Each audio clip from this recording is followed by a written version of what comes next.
Hello दोस्तों, ये बात तो आप लोगों ने सुनी ही होगी कि प्यार कभी मरता नहीं और अगर जिससे आप प्यार करते हो वो इंसान इस दुनिया से चला भी जाए तो फिर आपको उसके हेलुसिनेशंस आने लग जाते हैं, जिसमें वो इंसान आपको अपने पास नजर आता है और ये फीलिंग्स बिल्कुल रियल लगती है। हमारी ये स्टोरी भी कुछ ऐसी ही होने वाली है। तो चलो बढ़ते हैं हमारे फर्स्ट पार्ट की तरफ। एपिसोड की शुरुआत में हमारे मेल लीड टैंग जिंगशिंग की कब्र का सीन दिखाया जाता है और दूसरी तरफ हमारी फीमेल लीड सुशा को दिखाया गया, जो कि बहुत ज्यादा सैड थी क्योंकि आज उसके लवर टैंग जिंगशिंग की डेथ हो गई है और ये सभी लोग उसके फ्यूनरल पर ही आए थे। सुशा कॉफिन में टैंग जिंगशिंग की डेड बॉडी को देखकर सोच रही थी कि आज से 3 दिन पहले हम दोनों की शादी होने वाली थी। तुमने कहा था कि तुम जल्दी ही अब्रॉड में बिजनेस वर्क खत्म करके वापस आ जाओगे और फिर हम दोनों की शादी होगी। मैंने तुम्हारे लिए कितना खुशी से इंतजार किया। अब इस रियलिटी को मैं कैसे एक्सेप्ट कर लूं कि दुल्हन बनने से पहले ही मैं विधवा हो गई। तुम जानते हो ना कि मैं बिल्कुल भी स्ट्रॉन्ग नहीं। तुम्हें बुलाकर मैं अपनी जिंदगी में आगे कैसे बढ़ूंगी। बारिश में खड़ी उसके माइंड में यही सारी बातें चल रही थी, जबकि बाकी के लोग टैंग जिंगशिंग को दफनाकर वहाँ से वापस चले गए। बहुत टाइम गुजरने के बाद सुशा भी झुकते हुए उसके कब्र को किस करती है और फिर वहाँ से मुड़ते हुए वापस जाने लगी। लेकिन जैसे ही वो मुड़ी तो उसने देखा कि टैंग जिंगशिंग उसके सामने खड़ा था। उसे भी सुशा का ऐसे सैड रहना बिल्कुल भी अच्छा नहीं लगा और फौरन से उसका अम्ब्रेला हटाते हुए उसे फोर्सफुली किस करने लगा। इस वक्त तो सुशा भी सिर्फ उसे अपने करीब चाहती थी। नेक्स्ट सीन हमें अगली सुबह का दिखाया गया, जहां सुशा टैंग जिंगशिंग का नाम चिल्लाते हुए जाग उठी। तभी उसका एक दोस्त उसके पास आते हुए कहता है कि सुशा तुम उठ गई हो, और वो पूछने लगी कि मैं यहाँ पर कैसे आई। हुजियान ने बताया कि कल तुम कब्रिस्तान में बेहोश हो गई थी, जबकि सुशा उसकी ये बात सुनकर सोचने लगी कि कल की वो किस मुझे इतनी रियल क्यों लगी, जैसे टैंग जिंगशिंग मेरे पास ही हो। प्रेजेंट में हुजियान उसे समझा रहा था कि देखो सुशा, हम मरे हुए लोगों को जिंदा नहीं कर सकते। तुम्हें भी इस रियलिटी को एक्सेप्ट करके आगे बढ़ना होगा। और हाँ, मैंने तुम्हारे लिए एक वर्ल्ड टूर बुक करवाया है, तुम्हें इस पर जाना चाहिए। तुम इसे अपने लिए हील होने का एक चांस समझ लो। नेक्स्ट सीन हमें 6 मंथ्स बाद का दिखाया गया। सुशा वर्ल्ड टूर से वापस आते हुए दिल ही दिल में कह रही थी कि 6 महीने गुजर गए लेकिन मेरे दिल के अंदर का दर्द अभी भी कम नहीं हुआ। टैंग जिंगशिंग, अब मैं मजीद इस तकलीफ से नहीं चुप सकती और इस शहर में मुझे अब तुम्हारे बगैर ही रहना होगा। ये सब कुछ सोचते सोचते वो घर में इंटर हो गई थी और सोफा पर बैठ जाती है। उसे ये तक ख्याल नहीं आया कि उसने किसी के लैब पर सर रख दिया, वो भी कोई और नहीं बल्कि टैंग जिंगशिंग ही होता है, जो कि इसे कहने लगा कि ओह हेलो लड़की, ये तुम क्या कर रही हो। चूशा ने जब उसे देखा तो शॉक्ड हो जाती है कि क्या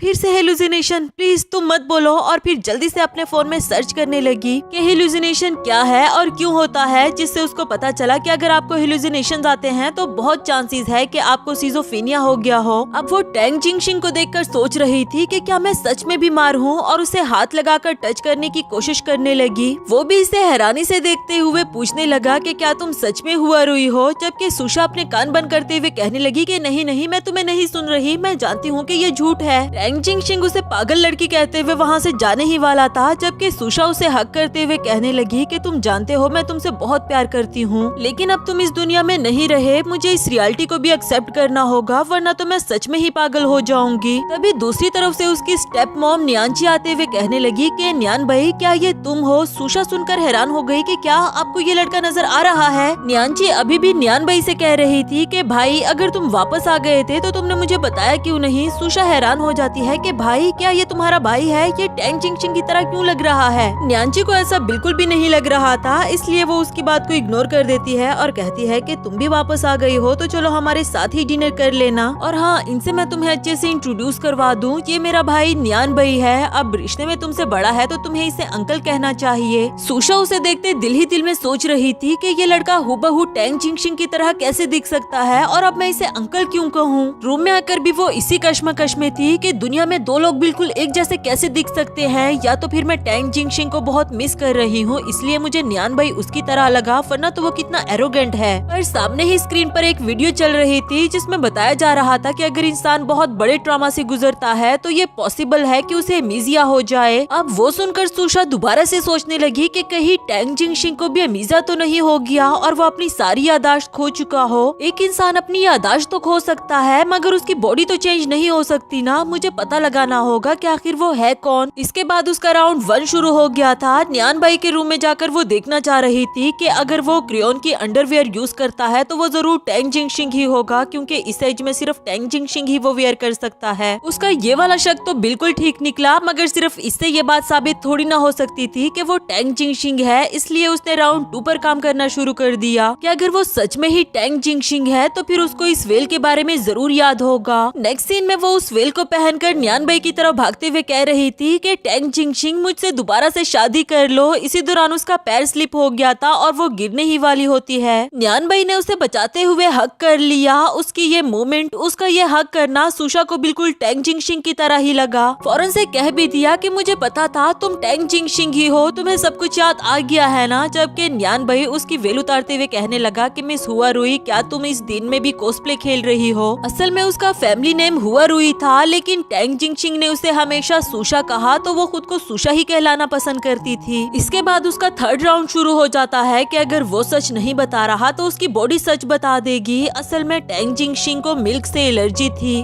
सुशा उसे मिल्क का गिलास देते हुए कहती है कि अगर आपने इसे पी लिया तो मैं समझूंगी कि आपने मुझे माफ कर दिया। न्यान भाई उसे पी लेता है और सुशा उसे हक करते हुए कहने लगी कि देखा, तुम लैक्टोज इंटॉलरेंट हो। मुझे पता था कि तुम टैंग जिंगशिंग ही हो क्योंकि तुम दूध नहीं पी सकते। क्यों झूठ बोला तुमने मुझसे? न्यान भाई उसको खुद से दूर करते हुए कहने लगा कि तुम पागल वागल तो नहीं हो गई? मैंने तुम्हारी अपॉलजी एक्सेप्ट की, मैंने दूध को पिया, अभी भी तुम खुश नहीं हो? सुशा बेचारी उसे क्या ही कहती, अगेन सॉरी करके वहाँ से भाग निकली। आफ्टर दैट रूम में आकर उसने टैंग जिंगशिंग का सामान ओपन किया। उसमें से एक बाल निकालते हुए कहने लगी कि अब आखिरी ऑप्शन बचा है डीएनए टेस्ट करवाने का और ये उसका फाइनल राउंड होने वाला था। इसके बाद वो चोरी छुपे न्यान भाई के पास जाकर उसका एक बाल लेना चाह रही थी, मगर उसने पिक्चर क्लिक करते हुए इसे पकड़ लिया था और ये बहाना करते हुए कहने लगी कि मैं सोच रही थी आपको हेडेक हो रहा होगा, क्यों ना अंकल मैं आपका हेड मसाज कर दूं, मैं बहुत अच्छा मसाज करती हूँ, सच में आप यहीं पर रुके, मैं जल्दी से ऑयल लेकर आती हूँ। आफ्टर दैट मसाज के दौरान चूषा कोशिश कर रही थी उसका एक बाल उतारने का, लेकिन उसे बिल्कुल भी मौका नहीं मिला और आखिरकार न्यान भाई कहने लगा कि चलो बस कर दो, मसाज हो गया है। बेचारी चूषा का मकसद तो अभी पूरा हुआ ही नहीं था, इसलिए वो इसे जबरदस्ती रोकने लगी कि नहीं नहीं अभी कहाँ, अभी तक तो मैंने आपको अपनी सारी टेक्निक्स दिखाई ही नहीं। इस जबरदस्ती के चक्कर में उसने एक और कांड कर दिया कि सारा का सारा ऑयल न्यान भाई के मुंह पर गिरा दिया और फिर उसे देखकर इसे हंसी भी आने लगी। लेकिन अभी भी वो बाज नहीं आई। जब न्यान भाई शावर लेकर बाहर निकला तो ये उसके सामने ही खड़ी थी कि क्यों ना मैं आपके बाल ड्राई कर दूं, क्योंकि मैं चाहती हूँ कि आप मेरी अपॉलॉजी को एक्सेप्ट करें। ये कहते कहते वो स्लिप होकर नीचे गिर गई और साथ ही साथ उसके टॉवल को भी नीचे गिरा देती है। हाय बेचारी, माफी मांगते मांगते उसने दूसरा कांड कर दिया था। इवन के न्यानचे ने भी आकर ये वाला सीन देख लिया था और कहने लगी कि ये हो क्या रहा है। न्यान भाई भी गुस्से में चिल्लाते हुए कहने लगा कि हो रुई, मैं तुम्हें छोड़ूंगा नहीं। जबकि चूषा उठकर वहाँ से भागते हुए कहती है कि कुछ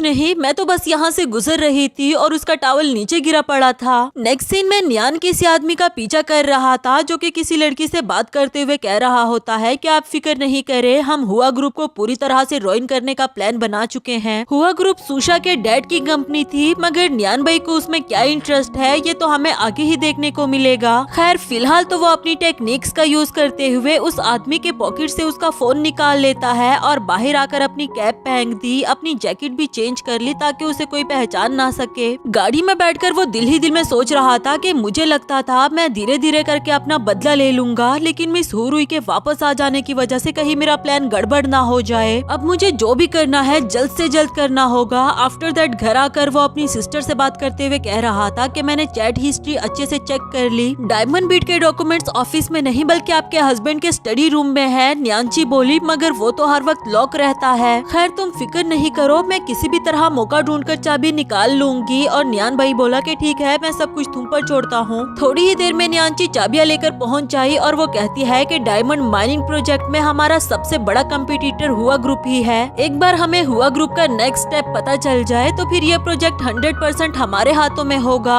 न्यान भाई चाबी को साइड पर फेंकते हुए कहने लगा कि अभी तो मैं स्टडी रूम में जा नहीं सकता क्योंकि तुम्हारा हस्बैंड घर है। और वो कहने लगी कि कोई बात नहीं, कल हम दोनों बाहर जाने वाले हैं तो तुम पीछे से अपना काम कर देना। ये बातें अभी चल ही रही थी कि ऊपर से लाइट ऑन हो गई और ये दोनों तो काफी ज्यादा डर जाते हैं। वो कोई और नहीं बल्कि सुशा थी जो कहने लगी कि माफ करना, मुझे जरा भूख लगी थी, बस ब्रेड लेने के लिए आई हूँ, आप दोनों अपनी कन्वर्सेशन को जारी रखो। न्यान भाई ने देखा कि उसने तो चाबियां ब्रेड के पास ही फेंकी हुई थी। अब इससे पहले कि सुशा उसे देख पाती वो जल्दी से सुशा का हाथ पकड़कर उसे घुमाते हुए अपनी तरफ खींच लेता है। सुशा को बिल्कुल टैंग जिंगशिंग वाली वाइब्स आ रही थी। जबकि न्यान भाई अपनी सिस्टर से कहने लगा कि आप प्लीज अपने रूम में जाकर आराम करो, मुझे इससे प्राइवेटली कुछ बात करनी है। उसके जाने के बाद सुशा इससे पूछने लगी कि ये तुम क्या कर रहे हो, और ये बोला कि यकीनन वो लड़की तुम ही थी। सुशा फिर से पूछने लगी कि कौन कौन लड़की। न्यान भाई बताने लगा कि आज से 6 महीने पहले मैं कब्रिस्तान गया था अपने एक दोस्त को विजिट करने के लिए, और वहाँ एक पागल सी लड़की ने मुझे पकड़कर किस करना शुरू कर दिया। क्या वो लड़की तुम ही थी? सुशा उसकी ये बात सुनकर हैरान हो जाती है और सोचने लगी कि क्या वो इल्यूशन नहीं था, और फिर उसको खुद से दूर करते हुए कहने लगी कि क्या वो तुम थे? मुझे क्लियरली याद है कि तुमने मुझे किस करना स्टार्ट किया था। इसी दौरान उसे याद आया कि यहाँ पर तुम और मैं का तो सवाल है ही नहीं, बल्कि मैंने इस अंकल को टैंग जिंगशिंग समझकर किस किया। कितने एम्बेरसमेंट की बात है। न्यान भाई बोला कि सच बताऊं तुम में किसिंग करने की एबिलिटी बिल्कुल भी नहीं है। अब कहने को तो मैं तुम्हारा अंकल हूँ, वरना तो मैं तुम्हें सिखा देता। बेचारी सुशा बहुत ज्यादा एम्बेरस थी और कुछ भी कहे बगैर दबे पांव वहाँ से निकल गई। इधर न्यान भाई शुक्र अदा कर रहा था कि उसकी नजर चाबी पर नहीं पड़ी। इधर सुशा रूम में आकर सोच रही थी कि क्या तुम सच में ही टैंग जिंगशिंग नहीं हो।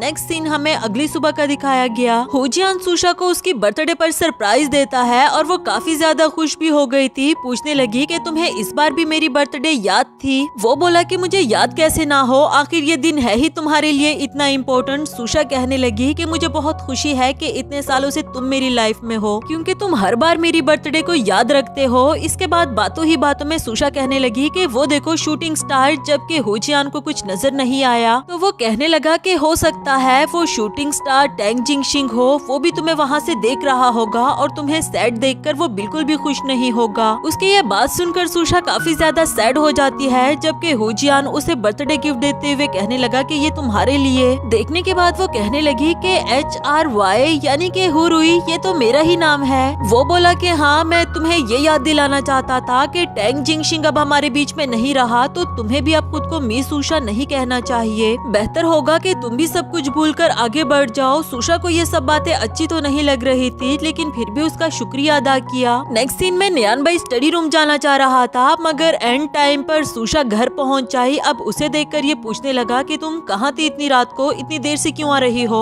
ये बोली कि आपने इस तरह से मुझ पर नजर रखना कब से शुरू कर दी? और वो बोला कि अब तुम्हारे पेरेंट्स घर पर नहीं है, तो मैं तुम्हारा बड़ा हूँ, तुम्हारा अंकल हूँ, तो फिर मेरा फर्ज बनता है कि मैं तुम्हारी सेफ्टी का ख्याल रखूं। सुशा उसे जवाब देना तो नहीं चाहती थी, मगर फिर भी कहने लगी कि आज मेरी बर्थडे है और मैं फ्रेंड्स के साथ सेलिब्रेट कर रही थी। मिस्टर अंकल, क्या आपके लिए इतना जवाब काफी है? और फिर आगे चलने लगी। न्यान भाई सोच रहा था कि आज किसी भी तरह मुझे वो कॉन्ट्रैक्ट लेना होगा, तो दिल ही दिल में प्लान बनाकर उसे रोक लेता है कि अगर आज तुम्हारी बर्थडे है तो क्यों ना हम दोनों भी सेलिब्रेट करें। मैं यूएस से एक अच्छी वाली वाइन लेकर आया हूँ, चलो उस बोतल को ओपन करते हैं। सुशा भी इसके लिए मना नहीं कर पाई। नेक्स्ट सीन में काफी सारी वाइन पीने के बाद भी सुशा ड्रंक नहीं हुई, तो वो कहने लगी कि मेरे ख्याल से तुम्हें किसी ने अच्छी वाली वाइन कहकर स्कैम किया है, क्योंकि ये तो हमारे पास वाले स्टोर की ड्रिंक लग रही है। न्यान भाई बोला कि मुझे क्या पता था कि तुम इतनी अच्छी ड्रिंकर होगी, और दिल ही दिल में वो सोच रहा था कि हर हाल में इसका ड्रंक होना जरूरी है, वरना तो मेरा काम कैसे होगा। इसलिए वो कह देता है कि मेरे पास कुछ और वाइन भी है, चलो उसे ट्राई कर देते हैं। नेक्स्ट सीन हमें कुछ देर बाद का दिखाया गया, जहाँ सुशा पूरी तरह से ड्रंक हो चुकी थी। अब वो न्यान भाई को भी टैंग जिंगशिंग समझने लगी थी। उसे कहती है कि तुम्हें पता ही नहीं कि मैंने तुम्हें कितना मिस किया, जबकि न्यान भाई उसे खुद से दूर करते हुए कहने लगा कि तुमने तो कहा था कि तुम ड्रंक होती ही नहीं, तो फिर ये सब कुछ क्या है? और इसी दौरान उसका लॉकेट दूर जाकर गिरा। सुशा उसके पास जाकर उठाते हुए कहती है कि माई हनी लव, तुम्हें चोट तो नहीं लगी ना? मैं तुम्हें ब्लो करती हूँ, अब तुम्हें बिल्कुल भी पेन नहीं होगा। न्यान भाई उसकी ये हरकतें देख रहा था, जबकि इधर सुशा को टैंग जिंगशिंग की याद आई। आज से 1 साल पहले उसने खुद ही इस लॉकेट को डिजाइन करके सुशा को गिफ्ट में दिया था और वादा किया था कि मैं तुम्हारे लिए और भी कई सारे बनाऊंगा। दोनों ने मिलकर इसे हनी लव का नाम भी दिया था। प्रेजेंट में वो न्यान भाई की तरफ देखकर कहने लगी कि टैंग जिंगशिंग, तुम कितने बुरे हो,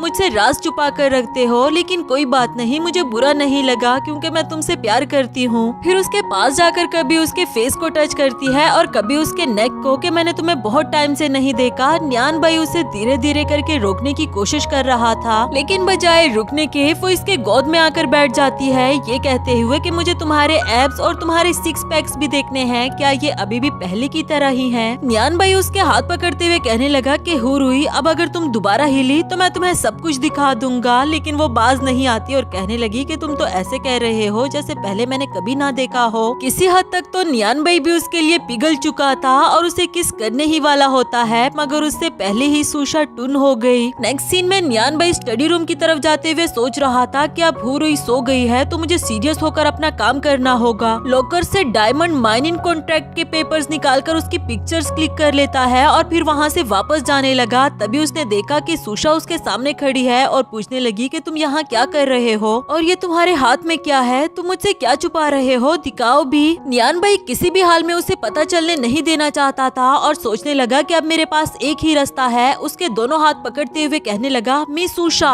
ये मैं हूँ टेंग जिंगशिंग, क्या तुम्हें मैं याद नहीं। सुशा उसकी ये बात सुनकर उसी में ही खो गई थी और कहने लगी कि टेंग जिंगशिंग, मुझे पता था कि तुम वापस आओगे, तुम मुझे छोड़कर क्यों चले गए थे। ये कहते हुए वो ऊंची ऊंची आवाज में रोने लगी। हाथ छुड़ाते हुए उसे हक कर दिया कि तुम कितने बुरे हो, तुमने मुझे छोड़ दिया था, तुम्हें मेरी जरा परवाह नहीं। नियान भाई को भी उसके लिए काफी ज्यादा बुरा लग रहा था। उसे संभालते हुए कहने लगा कि मैं वापस आ गया हूँ, तुम रोना बंद करो, अब मैं कभी भी नहीं जाऊंगा तुम्हें छोड़कर। सुशा उसे फोर्सफुली किस करने लगी कि मैंने तुम्हें बहुत मिस किया, अब मैं तुम्हें कहीं जाने नहीं दूंगी। नियान भाई ऐसा नहीं चाहता था क्योंकि वो जानता था कि सुशा इस वक्त ड्रंक है। काफी कोशिश करने के बावजूद भी वो सुशा से खुद को नहीं छुड़ा पाया और आखिरकार वो भी विलिंगली इसे किस करने लगता है। दोनों का ये रोमांटिक मोमेंट रूम में भी आकर शुरू हो गया। नियान भाई उसे एक बार फिर से वार्न कर देता है कि अगर तुम इसी तरह मुझे अपनी तरफ खींचती रही तो मैं कुछ भी कर जाऊंगा। असल में वो सुशा को डराना चाह रहा था, मगर सुशा कहने लगी कि मैं तुम्हें फ्री हैंड देती हूँ, तुम कुछ भी कर सकते हो। लेकिन ये मोमेंट ज्यादा देर तक नहीं चल पाया क्योंकि सुशा ड्रंक थी और वो दोबारा से टुन हो जाती है।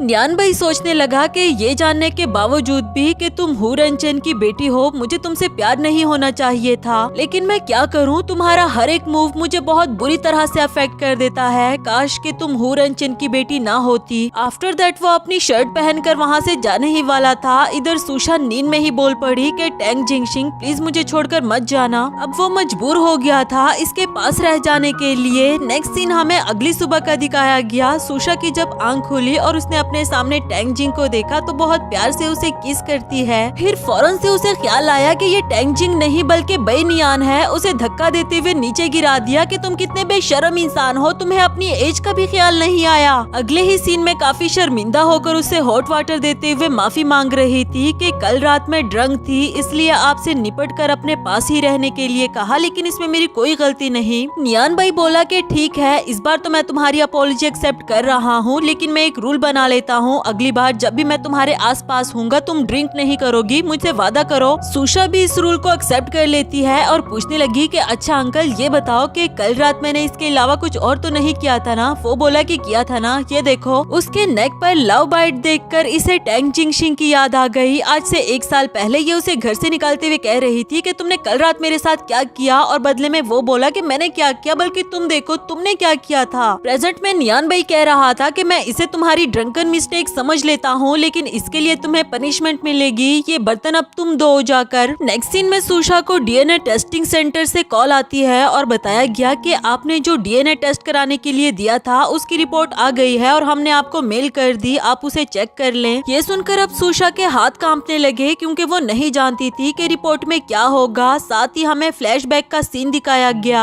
आज से 6 महीने पहले, जब वो दुल्हन बनकर बैठी हुई थी और टेंग जिंगशिंग के वापस आने का इंतजार कर रही होती है। इसी दौरान उसे पुलिस स्टेशन से कॉल आई और उसे बताया गया कि आपके हस्बैंड की डेथ हो गई है क्योंकि वो किसी जुर्म में मुलविस था और हाथ न आने की वजह से उसे शूट कर दिया गया। ये खबर सुनकर उसके हाथ से फोन नीचे गिर जाता है और इसी के साथ हमारा फर्स्ट एपिसोड यहाँ पर खत्म हुआ। आप लोगों को ये ड्रामा कैसा लगा मुझे कमेंट करके बताएं, और अगर आप लोग चाहते हैं कि मैं इस ड्रामा को कंटिन्यू रखूं तो एक प्यारा सा कमेंट छोड़ देना मेरे लिए। और हाँ, एक बात का मैं आप लोगों को यकीन दिलाती हूँ कि अब से मेरे चैनल पर आपको क्वालिटी वाले ड्रामास मिलेंगे और मैं कोशिश करूंगी कि हर एपिसोड जल्दी जल्दी आप लोगों के लिए ला पाऊँ।